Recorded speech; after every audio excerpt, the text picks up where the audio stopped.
দেশের ভৌগোলিক তথ্য উপাত্ত সংগ্রহ ও সরবরাহে আধুনিক ব্যবস্থা না থাকায় এবার প্রতিরক্ষা মন্ত্রণালয়ের উদ্যোগে ডিজিটাল তথ্য ব্যবস্থা ন্যাশনাল স্পেশাল ডেটা ইনফ্রাস্ট্রাকচার বা এনএসডিআই গঠন করা হচ্ছে।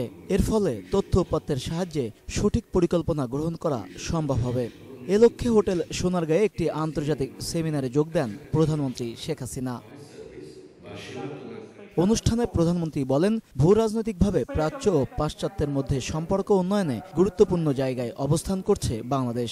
এই সুবিধা কাজে লাগাতে হবে। এছাড়া উপকূলে জেগে ওঠা নতুন চর ও দ্বীপগুলো জরিপ করার তাগিদ দেন তিনি। আমাদের ভৌগোলিক অবস্থান আমাদের এমন গুরুত্ব দিয়েছে, আমরা যদি এটা সঠিকভাবে কাজে লাগাতে পারি তাহলে প্রাচ্য পাশ্চাত্যের মাঝে যে সেতু বন্ধ রচনা করা সেটা কেবল বাংলাদেশই পারবে। সেভাবেই কিন্তু আমরা আমাদের দেশকে গড়ে তুলতে পারি এবং বাংলাদেশ এখন বিশ্বে একটা দৃষ্টান্ত হবে। বাসস্থান সহ জনগণের সার্বিক নিরাপত্তায় পরিকল্পিত পদক্ষেপ নেওয়ার তাগিদ দিয়ে প্রধানমন্ত্রী জানান, তথ্য ভাণ্ডারের অপব্যবহার রোধেও আইন করতে হবে। যারা ব্যবহার করবেন এই ডাটাগুলি একটা নীতিমালার আওতায় তাদেরকে ব্যবহার করতে হবে।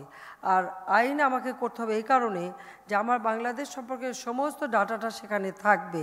এটা যেন কখনো কেউ আবার অপব্যবহার করতে না পারে সেদিকেও আমাদের বিশেষ দৃষ্টি রাখতে হবে। সেজন্য একটা আইন প্রণয়নও দরকার। আর আমরা একটা জাতীয় কমিটি করে দেব।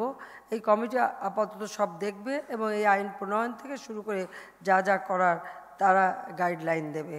দেশব্যাপী অবকাঠামো উন্নয়ন ও ভূমি ব্যবস্থাপনা সহ চরাঞ্চলের জন্য বিশেষায়িত ডিজিটাল তথ্য ব্যবস্থা এনএসডিআই সার্ভারকে সবার ব্যবহার উপযোগী করারও নির্দেশনা দেন প্রধানমন্ত্রী শেখ হাসিনা।